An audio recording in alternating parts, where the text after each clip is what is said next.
Hello and welcome back to another great video about why Michael Bloomberg dropped out of the presidential race, as did Amy Klobuchar, and guess what? Tom Steyer, Pete Buttigieg, recently dropped out. Now let me tell you how Mini Kike Mike, or whatever they used to call him, is dropping out. Now let me tell you something.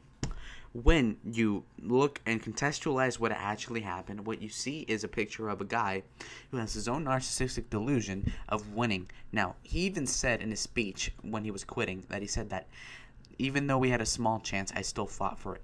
Now, that's exactly what it is. This is a guy who, in his late 70s, knew he was too old to run. So he said, okay, if I'm going to do it now, I have to do it now because you are too old to run, okay? He was smart enough to know that.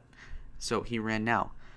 Why did he do it now? He was thinking about it doing earlier, but he was indecisive and he penultimately waited until to see if Biden was collapsing. At some point, he said, well, okay, screw it. I have to jump on it now.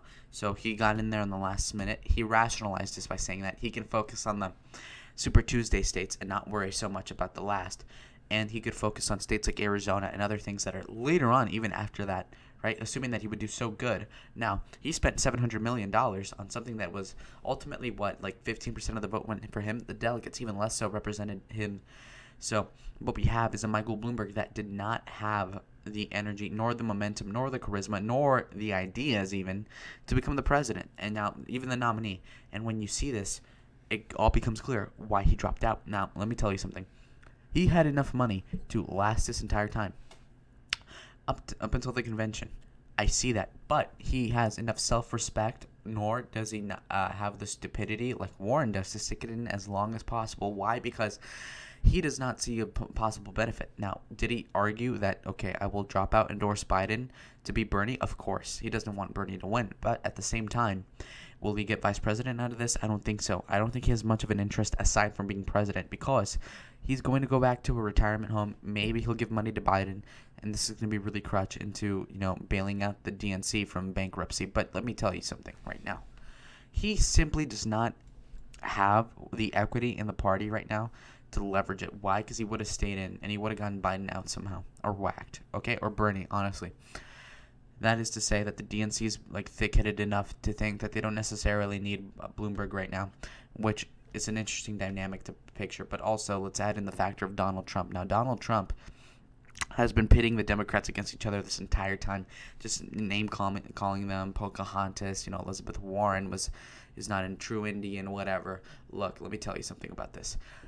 He is trying to cement a big division and catechism into this Democratic Party so that hopefully, at the very least, Bernie bros will get screwed over in the convention if they have the plurality of the delegates against Biden, probably, to go and Bernie or bust. Now, last election, about 1% of the popular vote went to Trump. Absolutely decisive in places like Wisconsin, Michigan, Pennsylvania, okay? If it weren't for Bernie bros, I think Hillary would have been president. Now, let me tell you something about this. The Bernie bro movement is going to double. Why? Well, they're going to see that, okay, well, under Trump, reasonably speaking, we're fine. We're alive, okay? Let's also look at the facts. They have a lot in common, okay? For populist leaders of either side of that horseshoe of the political spectrum. Now, when you look at everything in perspective, the Bernie people are going to double for him because they're going to be even more mad at the establishment. Bloomberg saw this threat. He's saying, I'm going to get out of the way. They hate Bloomberg. They hate the money. And if you correlates that with the moderates and Biden, then that's going to make him look bad. That's optics check number one. Now, number two, it is that Bloomberg thinks that he can prop up Biden with the numbers that he has himself to get him over the 15% threshold everywhere, basically, and put him ahead in places like that Bernie was winning before, like Minnesota, Michigan, big majority wins in Georgia and Florida because he's dropping out. This is obviously going to help Biden, and he has a conscience to himself saying that I need to get the moderate to win this time. Okay? And let's also operate under the assumption that all these Democrats are delusional because we all know that they're going to lose to Trump, okay? Even a lot of Democrats say so. When you have a strong economy and you have the incumbency and everything's going relatively fine, nobody's going to care. Even if we have $1 trillion deficit. You know why? Because the left can't hit him on that. Bloomberg can't hit him on that either. And let me say this. Bloomberg optically was not a good candidate. when you have the Democrats slapping him because of stop and frisk, and you have some liberal cuck Republicans going around saying that it was racist or whatever, that's going to look bad. Even if it was responsible, even if it was reasonable, even if in theory it was a good thing, even in practice it was a good thing. He was walking it back. He's looking like a flip-flopper. He's looking weak. Trump optically hit him again. Optic check number 3, I guess. Mini Mike, 5'7", small guy, weak shrimp. A shrimp candidate. Now let me tell you, he does not have that stamina to go against people like that. He cannot joke. He cannot take a joke. He internalizes everything. He looks analytically at everything. Why do you think he's rich? How do you think that he got rich off of making a computer system or a computer terminal? The Bloomberg terminal. That's very important for investment and banking and so forth.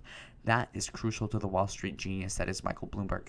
He has that Jewish accuracy in his head, that OCD, that makes him look at little imperfections and say, okay, I'm going to invest money this way. I'm going to quantitatively look at everything through numbers. I don't care about, okay, who's this. No, he doesn't care. He's like, okay, you've been numerically longer here, or I'm gonna invest so and so here according to my calculate, things like that. So he's lacking the interpersonal skills to really become the president, okay? And when you look at his campaign, he's saying, okay, this person has 1 million followers on Instagram. Okay, here's $5,000. I'm going to double that for 2 million followers, etc. He's looking at purely numbers. When Trump says that he is running away with the nomination, or that his staffers are, more accurately, ripping him off, it's clearly because he is sequestering him. He's basically cutting off all the funds to anything he doesn't deem useful, even though he's an idiot and he doesn't get it. And he simply does not have that on the ground feel for memes and other, internet things that would qualitatively help him. But he's just merely putting the money where his mouth is, and he's just giving it away because he doesn't care. That's another thing. He's like Donald Trump, but the opposite. Donald Trump has a lot of opportunities, and he squanders them because he doesn't care. Michael Bloomberg has little opportunities, and he acutely attacks them in the wrong way. That's why he's been losing this nominations up until this point, until he quit. Okay, that's another thing. Biden has that charisma. He was outspent 7-1 in Virginia. He still won it, right? He didn't campaign in Arkansas like Bloomberg did, and guess what? He still won. Big league. Why? Because he has the charisma. He's Uncle Joe. That is not the same for Bloomberg. Who looks at Bloomberg with admiration? Not a lot of people that are not being paid by him. You go watch one of his rallies. Very few people show up. A rally with Judge Judy in North Carolina. 45 people show up, right? He opens up in Phoenix. He opens up in a Mexican restaurant. It's pathetic, okay? Now let me tell you something. That is nowhere near the energy of Trump, Sanders, let alone Biden even, or Beto O'Rourke, or anybody, any other Democrat. A congressman could get more people than that, really, if they're relevant, right? So, low energy Bloomberg. He doesn't even have Nancy Pelosi energy. It's pathetic.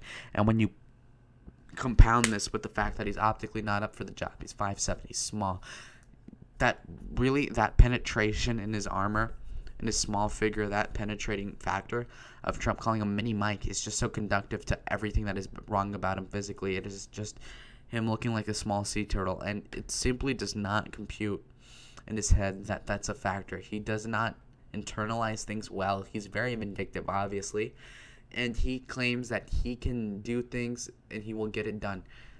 No, and look, there's a historical precedent for this. He won the 2002 mayoral election partly because Giuliani endorsed him, who was very popular at the time as a Republican mayor of New York City. But not only that, but he also spent $100 million per election. He spent about $100 per vote, effectively, to be mayor of New York. Okay, so he's effectively bribing people at that point for votes, and he just still wins by not even huge landslide proportions. Trump was outspent by Hillary, and he won. Now, he could get outspent by Bloomberg, big league. It doesn't matter, because Bloomberg does not have that likable personality. It's the same thing for Steyer at a smaller level, of course, but let me just look at this. He spent $700 million to win American Samoa. That's not going to get him jack squat. He's not going to get anything out of that. That is why he dropped out. He has the sense, at the very least, somebody can respect that he has the sensibility, like Pete Buttigieg, like Amy Klobuchar, unlike Elizabeth Warren, to say, I'm going to drop out and get whatever opportunistically helps the party. And that is to say, he's going to donate money maybe to Biden and endorse him, which is going to get him over the top everywhere. Okay, now, thank you for watching. please like and subscribe and comment.